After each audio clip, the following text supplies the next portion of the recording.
আজ পবিত্র মাহে রমাদানের ষষ্ঠতম রোজা মাসের আজকে হলো 7ম তারিখ। আল্লাহ পাক আমাদেরকে জান্নাতের বাগানে গরিবের হজের দিনে এবং ঈদের দিনে আল্লাহ পাক আমাদেরকে আল্লাহর ঘরে হাজিরা দেওয়ার এবং আসার নামাজ পড়ার জন্য তৌফিক দিয়েছেন। বিদায় আমরা মহান রব্বুল আলামিনের দরবারে অন্তরস্থল থেকে একবার শুকর আদায় করে সকলে চিৎকার করে একবার আওয়াজ দিয়ে বলি আলহামদুলিল্লাহ। আলহামদুলিল্লাহ আওয়াজ মানে ছোট হয়ে গেছে, মনে হয় যেন আল্লাহ আপনাদেরকে নিয়ামত দেন নাই না। আলহামদুলিল্লাহ যদি বলেন তাহলে কি হয় জানেন, ছোট একটা ঘটনা আপনাদেরকে বলে আলোচনা রাখি, যেহেতু আলহামদুলিল্লাহ আওয়াজ ছোট হয়েছে মনে হয় যেন আপনাদের মন বেজার। হযরত মুসা আলাইহিস সালাম আল্লাহ পাকের দরবারে প্রতিদিন কথোপকথন করেন। যাওয়ার সময় মানুষ কিছু অভিযোগ মুসা আলাইহিস সালামের কাছে বলতে থাকে। একবার কিছু রাজহাঁস, এলাকা হাঁস সবাই ছিলেন, দীর্ঘ 1.5 মাস থেকে 3 মাস পর্যন্ত বৃষ্টি হচ্ছে না, গরম তাপ উত্তাপ, বৈশাখ জ্যৈষ্ঠ মাস দিয়ে হাঁসগুলা পানির অভাবে তারা জীবন নাশ হয়ে যাচ্ছে। ওরা জানে যে আজকে মুসা আলাইহিস সালাম তুর পাহাড়ে আল্লাহ পাকের দরবারে যাবেন। তারা মুসার পথের মধ্যে আসি দাঁড়ায় গেল, আসি বলতেছে, ও আল্লাহর নবী মুসা, আপনি তো আল্লাহর দরবারে যাচ্ছেন, আপনার কাছে আমাদের একটা আর্জি, আল্লাহ পাকের দরবারে আমাদের বিষয়ে একটু বলবেন। আল্লাহ পাক কখন আমাদের জন্য পানি বৃষ্টি নাযিল করবেন, পানির ব্যবস্থা করবেন। আমরা দীর্ঘ 3 থেকে 4 মাস পানির অভাবে কষ্ট পাচ্ছি। মুসা আলাইহিস সালাম বললেন, ঠিক আছে, তোমাদের অভিযোগ মঞ্জুর করা হলো, আমি আল্লাহর কাছে এটা বলবো। আল্লাহ সুবহানাল্লাহ। আল্লাহ পাকের দরবারে কথোপকথনের শেষ পর্যায়ে মুসা আলাইহিস সালাম বললেন, বালাগাহি, কিছু হাঁস আমার কাছে অভিযোগ করলো, আপনার দরবারে অনেক দিন যাবত বৃষ্টি হচ্ছে না, হাঁসগুলা মাঠে আছে, তারা কষ্ট পাচ্ছে, তারা বলতে চাচ্ছে, তারা জানতে চায় কখন আপনি বৃষ্টি দিবেন। আল্লাহ পাক রব্বুল আলামিন বললেন, আমি বৃষ্টি দিব আগামী 1 বছরে, 1 বছর পরে, মানে দীর্ঘ 1 বছর আমি আর বৃষ্টি দিব না। এবার মুসা আলাইহিস সালাম যখন আসলেন আল্লাহ পাকের দরবার থেকে, যখন ফিরে যাচ্ছেন, প্রতিমধ্যে হাঁসগুলা দাঁড়িয়ে গেল। ও মুসা, আল্লাহ পাক কি বলেছেন আমাদের বিষয়ে? মুসা আলাইহিস সালাম বললেন, আল্লাহ পাক বলে দিয়েছেন আগামী 1 বছরে কোনো কি হবে না, বৃষ্টি হবে না। হাঁসগুলা এই কথা শোনার পরে কি বললেন? তারা বলল, মুখে উচ্চ আওয়াজে বলল আলহামদুলিল্লাহ। সবাই জোরে বলুন আলহামদুলিল্লাহ। 3 মাস পর্যন্ত না খেয়ে আছে, পানির অভাবে। আরো আল্লাহ বলতেছে 1 বছর পরে পানি দিবে। এরা শোনার পরে কি বললো? কারণ কি আলহামদুলিল্লাহ একটা আওয়াজ হবে কিনা? এবার মুসা আলাইহিস সালাম যখন চলে যাচ্ছেন, কিছু দূর যাওয়ার পরে 10 থেকে 20 মিনিটের ভিতরে আল্লাহ পাক রহমতের বৃষ্টি নাযিল করে দিলেন। সুবহানাল্লাহ। এবার মুসা আলাইহিস সালাম লজ্জিত হয়ে গেলেন। মুসা আলাইহিস সালাম চিন্তা করলেন, যে আল্লাহ পাক তো আমাকে বলেছিল আগামী 1 বছর কোনো বৃষ্টি দিবেন না। আমি মাত্র তাদের কাছে বলে আসলাম যে আগামী 1 বছর বৃষ্টি হবে না। এখন আমি একটু আরাম হওয়ার সাথে সাথে বৃষ্টি নাযিল হলো। আল্লাহ তো আমাকে তাদের কাছে তো ছোট করে ফেলল। এবার মুসা আলাইহিস সালাম মনে মনে রাগ, সে বলল, আমি পরবর্তী নেক্সট টাইমে আল্লাহর সাথে কথোপকথন যখন হবে, আমি আল্লাহর কাছে বলবো যে আল্লাহ আপনি কেন আমাকে হাঁসের কাছে অপমানিত করলেন। মুসা আলাইহিস সালাম পরের দিনে যখন আল্লাহর সাথে দিদার করলেন, বললেন, আল্লাহ গো, আপনি তো আমাকে বলে দিয়েছেন আগামী 1 বছর কোনো বৃষ্টি হবে না, এখন কেন আপনি বৃষ্টি দিবেন? আল্লাহ পাক বলেছেন, ও মুসা, যখন ওই হাঁসগুলা যখন আমার এই ঘোষণা শোনার পরে যখন তারা শুনলো যে আগামী 1 বছর তারা বৃষ্টি পাবে না, তারা জানে যে না পাওয়া 1 বছরে বৃষ্টির পানি না পাওয়াতে তারা না খাইয়ে তারা মৃত্যুবরণ করবে। তারপরেও তারা মৃত্যু মুখে আসে, তারপরেও তারা আমি আল্লাহর দরবারে শুকর আদায় করেছে, আলহামদুলিল্লাহ বলেছে। আর আলহামদুলিল্লাহ যখন আমার দরবারে পৌঁছে গেছে, তখন আমি আল্লাহর রহমতের জোশ দরজা খুলে গেল। আমি আল্লাহর পারি না 1 বছর ধরে ডাকতে, আমি সাথে সাথে বৃষ্টি দিতে তাদের জন্য মায়ার নজরে তাকে বৃষ্টি দিয়ে দিলাম। সুবহানাল্লাহ। আমার ভাই বোনেরা, আমরা যদি বিপদে থাকি না কেন, যে অবস্থায় থাকি না কেন, আমরা যদি মহান প্রভু দয়াময় আল্লাহর দরবারে একবার বলি আলহামদুলিল্লাহ, আমাদের মাঝে অনেকেরই প্রশ্ন করা হয় আপনি কেমন আছেন? আমরা বলি বেড়াই যে না ভালো নাই, মোটামুটি ভালো আছি।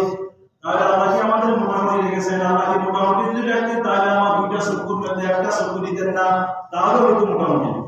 আল্লাহ পাক আমাকে 2টি পা দিয়েছেন, 1টা পা যদি আমাকে না দিতেন তাহলে হয়তো মোটামুটি।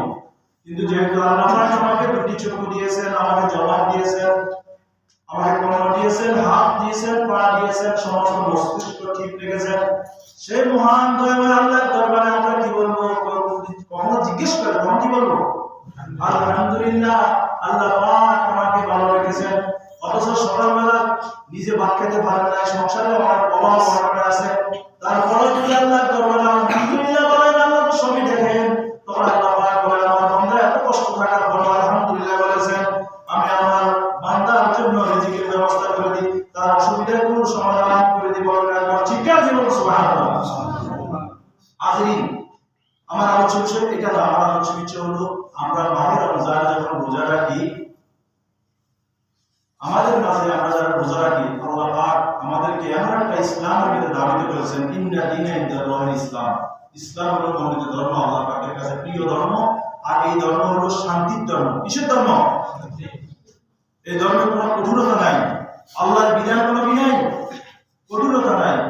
আমরা রোজা রেখেছি, রোজার জন্য আল্লাহ পাক বলে দিয়েছেন, যারা রোজা রেখেছি, আর অনেকে রোজা রাখতে পারে না, অসুস্থ আছে না, অনেকে সফরে থাকি না, আল্লাহ পাক রব্বুল আলামিন ওই সমস্ত বান্দাদের বিষয়ে ঘোষণা দিচ্ছেন।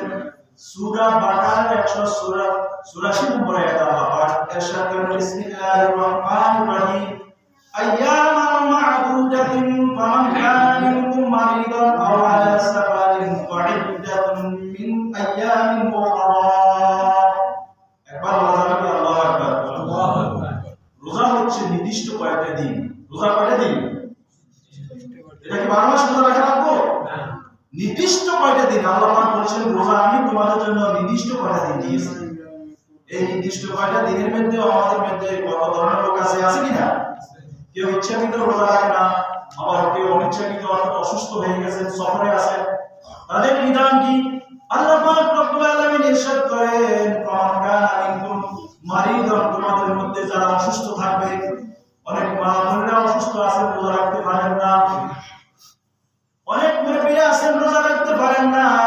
আল্লাহ পাক তাদের বিষয়ে বিধান দিয়েছেন কিভাবে শুনো, মারিদন যারা অসুস্থ থাকবেন, আও আলা সাফারিন যারা সফরে থাকবেন, সফরকারী, অর্থাৎ আপনি গাড়িতে আছেন অথবা আপনি যেমন আরব দেশের মানুষ এক এক জায়গা থেকে এক জায়গায় 2-5 দিন থাকতো, তারা যুদ্ধের ময়দানে সাহাবারা হেঁটে যেতেন, সফর অবস্থা থাকতেন, তাদের বিষয়ে আল্লাহ পাক বলেছেন সাফারিন ফাইদাতুন মিন আইয়ামিন উখরা, তারা ওই 30টি রোজার যদি কোনো একটি রোজা যদি তারা ছুটে যায়, অর্থাৎ সফরস্থ থাকা অবস্থায় অথবা অসুস্থ থাকার কারণে যদি রোজা না রাখতে পারেন, আইয়ামিন উখরা, তারা অন্য সময় ওটা পূর্ণ করে নেবেন। বলেন একবার সুবহানাল্লাহ। এবার বলেন, ইসলাম কি শান্তির ধর্ম না অশান্তির ধর্ম? তাহলে আল্লাহ পাক শান্তির সমাধান দিয়েছেন কিনা? এবার বলেন একবার আলহামদুলিল্লাহ। এবার আল্লাহ পাক বলেছেন, ওয়াল্লাযীনা ইউতিকুনাহু ফিদিয়াতুন তুআমু মিসকিন। আল্লাহ পাক ইরশাদ করেন, আমাদের মধ্যে যারা অসুস্থ থাকবে এর কাফারা কি দিবেন, তারা এটার বিনিময়ে তুআমু মিসকিন, অর্থাৎ মিসকিনকে খানা খাদ্য দিবেন, অভাবগ্রস্ত ব্যক্তি খাওয়াবেন। যে রোজা রাখতে পারবে না তার পরিবর্তে অন্য মিসকিনকে সে খানা দিবেন, সে রোজা রাখবেন, তার পক্ষে তার রোজা হবে, এরও রোজা হবে। বলুন একটা সুবহানাল্লাহ। আমরা রোজাদাররা সাধারণত 2 বেলা খাই, কয় বেলা? সেহরির সময় খায় আর ইফতার সময় খায়, এই দুইটা মধ্যম পন্থায় একজন মিসকিনকে খাওয়াবে যে ব্যক্তি রোজা রাখতে পারবে না অসুস্থ জনিত কারণে। এবার কোন ব্যক্তি যদি সে অসুস্থ ছাড়া ইচ্ছাকৃত যদি রোজা ছেড়ে দেয়, ওই ব্যক্তির বিধান অনেক কঠোর। 1 নম্বর হলো সে আল্লাহর বিধানকে অস্বীকার করলো, সে আল্লাহর বিধান অমান্য করলো। আল্লাহ পাকের একটা নির্দেশ, যে নির্দেশ আল্লাহ কোরআনে বর্ণনা করেছেন, ইয়া আইয়ুহাল্লাযিনা আমানু কুতিবা আলাইকুমুস সিয়াম। আল্লাহ পাক বলেছেন, ইয়া আইয়ুহাল্লাযিনা আমানু, হে আমার বিশ্বাসী বান্দা সকল, কুতিবা আলাইকুমুস সিয়াম, আমি রোজা তোমাদের জন্য ফরজ করে দিয়েছি। রোজা আমাদের কি ফরজ। এবার আল্লাহর কোন ফরজ যদি আমরা ইচ্ছাকৃত ছেড়ে দিই, এর বিনিময়ে কি হবে? এর বিনিময়ে আমরা একটা রোজা, রমজানের রোজা যদি আমরা ছেড়ে দিই, অন্য দিনে এর কাফারা দিতে হবে, 60টি রোজা রাখতে হবে। কয়টি রোজা? আর এই 60টি রোজা রাখতে রাখতে একটা রাখতে হবে, গ্যাপ দেওয়া যাবে না। 59 রোজা রাখার পরে আমি রোজা কোনো কারণে 59তম রোজাটা অথবা 60তম রোজাটা আমি ভেঙে ফেললাম, আবার পুনরায় শুরু থেকে আবার শেখতে, নাহলে কাফারা কিন্তু পূর্ণ। কার জন্য এটা? সুস্থ ব্যক্তির জন্য, নারী এবং পুরুষ বালেক, যার 15 বছর হয়ে গেছে, পুরুষ অথবা নারী, যে সবল শক্তিশালী মস্তিষ্ক ঠিক আছে, তার জন্য। এবার যদি সেটা যদি না করতে পারে, দ্বিতীয় স্তরে তাকে কাফারা দিতে হবে, 60 জন মিসকিনকে খাওয়াতে হবে। কয়জন মিসকিনকে? এবার বলুন তো, 60 জন মিসকিনকে খাওয়াতে হইলে আপনার কয় টাকা লাগতে পারে একটু চিন্তা করে দেখেন একটা রোজা। এবার বলা হয়েছে, যদি সে 60 জন মিসকিনকেও রোজা রাখার জন্য খাওয়ায়, তবুও সে যদি সারা জিন্দেগি যদি এভাবে রোজা রাখে, এই রমজানের একটি রোজার ফজিলত, সে বরকত রহমত সে পাবে না। অর্থাৎ মাহে রমজানের একটি রোজা সে যদি ইচ্ছাকৃত ছেড়ে দেওয়ার পর যদি 60 জন মিসকিনকে খাওয়াইও দেয়, তারপরও সে ওই ফজিলতটা পাবে না, যে ফজিলতটা আমরা পাচ্ছি। বিশ্বাস হয় কিনা আপনাদের? আল্লাহ পাক রব্বুল আলামিন এই রমজানটা কেন দিয়েছেন? কেননা আমাদের সমস্ত কিছু জাকাত আছে, যেমন ধন সম্পদের পবিত্র রক্ষার জন্য জাকাত দিতে হয়। কি দিতে হয়? সম্পদকে পবিত্র করতে হইলে জাকাত দিতে হয়। আল্লাহ পাক আমাদেরকে 3.5 হাত একটা বডি দিয়েছেন, 360টি জোড়া দিয়েছেন। এই পুরো দেহটা কাফারা, অর্থাৎ জাকাত হলো রোজা, সিয়াম। বলো সুবহানাল্লাহ। রোজা ফার্সি শব্দ, আরবিতে বলা হয় সিয়াম। কি বলা হয়? সিয়াম। এক বছর বহুবচন আসাউম, অর্থাৎ বহুবচনের হলো বিরত থাকা। সুবহে সাদিক থেকে সূর্যাস্ত পর্যন্ত যাবতীয় পানাহার থেকে বিরত থাকা, স্ত্রী সহবাস সমস্ত কিছু থেকে বিরত থাকার নাম হলো রোজা, সিয়াম। বলো সুবহানাল্লাহ। আল্লাহ পাক রব্বুল আলামিন আমাদেরকে কেন রোজা বিধান দিয়েছেন? এটা হলো আমাদের শরীরের একটা জায়গা, শরীর কি, আর আমাদের এই জায়গার ভিতরে কি মানুষের টুকরা আছে যাকে কাল বলা হয়, আলা ওয়াহিয়াল কাল, ইংরেজিতে যাকে হার্ট বলা হয়, হৃৎপিণ্ড বলা হয়, একটি মানুষের টুকরা আছে। আল্লাহ রাসূল সাল্লাল্লাহু আলাইহি ওয়াসাল্লাম ইরশাদ করেন, এই মানুষের টুকরাটা আমরা যখন গুনাহ করি, গুনাহ করতে করতে একটা কালো দাগ মরিচা করে যায়, মরিচা করতে করতে এত কালো হয়ে যায়, তখন আমার এই মাংসের টুকরা অপবিত্র হয়ে যায়, আর আমার পুরো দেহটা অপবিত্র হয়ে যায়। আলহামদুলিল্লাহ। প্রত্যেকটা জিনিস পরিষ্কার করার জন্য একটা বস্তু আছে, একটা ধাতু আছে। সোনাকে কি করেন, সে খাঁটি স্বর্ণ রূপান্তরিত করার জন্য স্বর্ণকে আগুনে ফেলেন, নাইট্রোজেন একটা অ্যাসিড দিয়ে সেটাকে জ্বালাই ফেলেন, ঠিক কি না? খাঁটি সোনা নিয়ন্ত্রণ করার জন্য তাকে কি করতে হয়? মেডিসিনের মাধ্যমে তাকে আগুনে দহন করতে হয়, তখন সে খাঁটি সোনা হিসেবে পরিণত হয়। আমাদের দেহটা যদি খাঁটি সোনা পরিণত করতে হয়, ইমানদার ওয়ালা হইতে হয়, তখন আমাদের রোজার মাধ্যমে আমাদের দেহটা পবিত্র হবে, আমাদের ভিতরে যে আত্মা কলব আছে সেটা পবিত্র হয়ে যায়। বলেন না সুবহানাল্লাহ। আল্লাহ পাক রব্বুল আলামিন যখন আমাদের নফস আমাকে সৃষ্টি করলেন, আমাদের ভিতরে একটা নফস আছে, যে নফস কামনা বাসনা রিয়া অহংকার যার ভিতরে আছে, একটা নফস, যে নফস দ্বারা আমরা গুনাহ করে ফেলি। ওই নফসকে যখন আল্লাহ পাক সৃষ্টি করলেন, আল্লাহ পাক ওই নফসকে জিজ্ঞেস করলেন, আমি তোমাকে, তুমি উত্তর দাও। তখন সে বলল, আপনি হলেন আপনি, আমি হলাম আমি। সে আল্লাহ স্বীকার করে না, আপনি আপনি আমি আমি। এবার আল্লাহ পাক রব্বুল আলামিন তাকে 1000 বছর জাহান্নামে জ্বালালেন। কত বছর? 1000 বছর জাহান্নামে জ্বালানোর পরে তাকে ওই জাহান্নাম থেকে উঠে প্রশ্ন করলো, বলো তো তুমি কে আর আমি কে? আল্লাহ জানতে চায় যে সে আল্লাহকে যেন স্বীকার করে। সে বলল, আপনি আপনি আর আমিও আমি। তখন আল্লাহ পাক রব্বুল আলামিন চিন্তা করলেন যে এতে আগুন দিয়ে যেতে হচ্ছে না। এবার আল্লাহ পাক 1000 বছর তাকে না খাওয়াই রাখলেন। কত বছর? 1000 বছর তাকে না খাওয়াই রাখলেন। তখন সে 1000 বছর না খেয়ে এত কাতর হয়ে গেল খানার পিপাসায়। এবার সে 1000 বছর পরে যখন আল্লাহ বললেন, তুমি কি আমি কে বলো? তখন বললেন, আপনি আমার রিজিক দাতা, আপনি আমার ইজ্জত দাতা, আপনি আমার মালিক, আপনি আমার, আমি আপনার গোলাম, আপনি যদি না খাওয়ান আমি খাইতে পারি না, ঠিক কি না? আল্লাহ পাক এই পৃথিবীতে 18,000 মাখলুকাত সৃষ্টি করেছেন, সমস্ত মাখলুকাতকে আল্লাহ পাক খাওয়াইতেছেন। আল্লাহ পাক ইহুদি নাসারা খ্রিস্টান বৌদ্ধ নাসারা যারা আছে, যারা আল্লাহর এক ওয়াক্ত নামাজ পড়ে না, এখন একটা রোজাও রাখে না, কখনো আল্লাহকে আল্লাহ বলে ডাকে না, তাদেরকে আল্লাহ খাওয়ায়, খাবার কিনা? আল্লাহ পাক বলেছেন, আমার 100টা রহমত আছে। কয়টি রহমত? 100টা রহমত আছে। আমি ওই 100টা রহমত থেকে একটা রহমত আমি দুনিয়াতে বিলীন করে দিয়েছি, ভাগ করে দিয়েছি। বল সুবহানাল্লাহ। আর সেই 100টা রহমত, আমার মা আমাকে ভালোবাসে, আপনি আপনার মাকে ভালোবাসেন, আপনার স্ত্রী আপনাকে ভালোবাসে, প্রেমিক প্রেমিকাকে ভালোবাসে। ওই 100টা রহমতের একবার যেটা ভাগে পড়ে আর কি। এবার চিন্তা করে দেখেন, আর আল্লাহ পাককে প্রশ্ন করা হলো যে আল্লাহ গো, তাহলে 100 ভাগের একটা ভাগ দুনিয়াতে দিলেন, আর বাকি 99 ভাগ আপনি কেন রেখেছেন? তখন আল্লাহ পাক বলবেন, আমি ওই 99 ভাগ রহমত আমি কাল কিয়ামতের জন্য রেখেছি।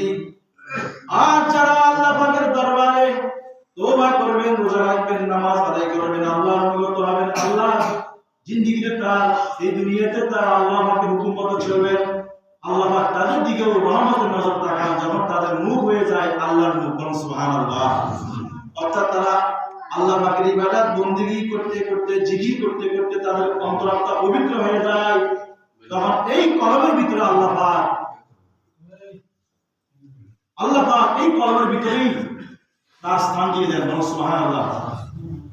এজন্য বলেছেন, আলা বিজিকিরিল্লাহি তাতমাইন্নুল কুলুব, জিকির হচ্ছে সবচাইতে বড় নিয়ামত, যেটা পবিত্রকে, আত্মাকে পবিত্র করার একটা অস্ত্র। সুবহানাল্লাহ।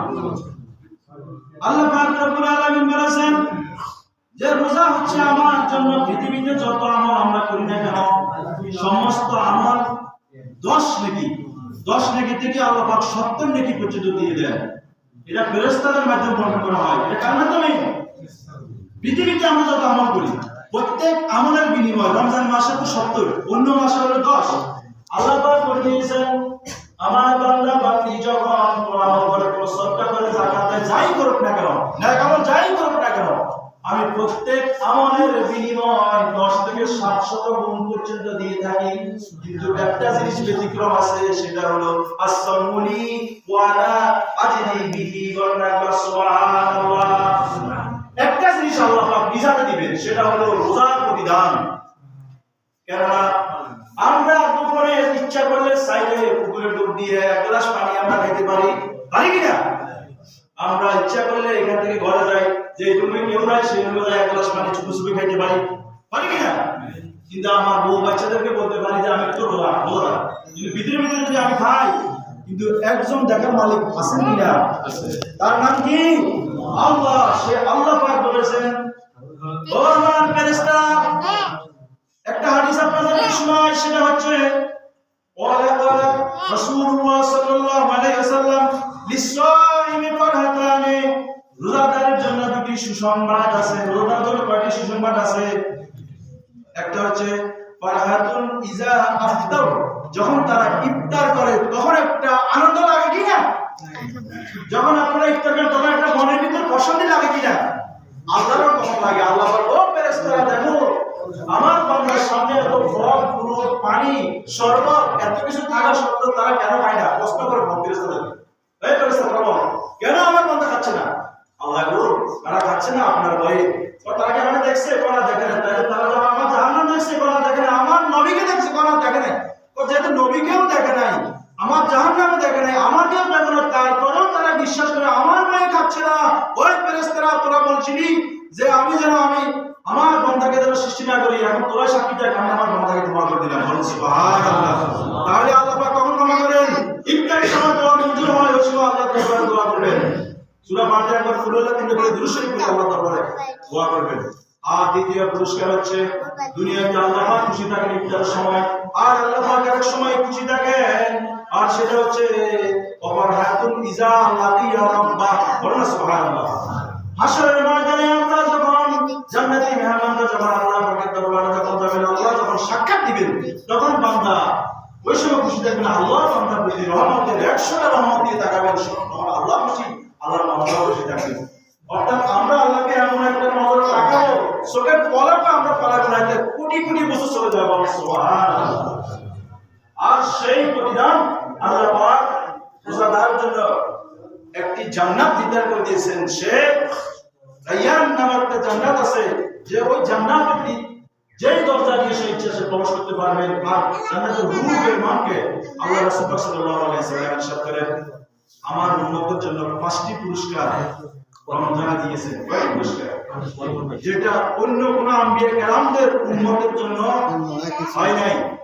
এই 5টি পুরস্কার জানতে মন চাইনি?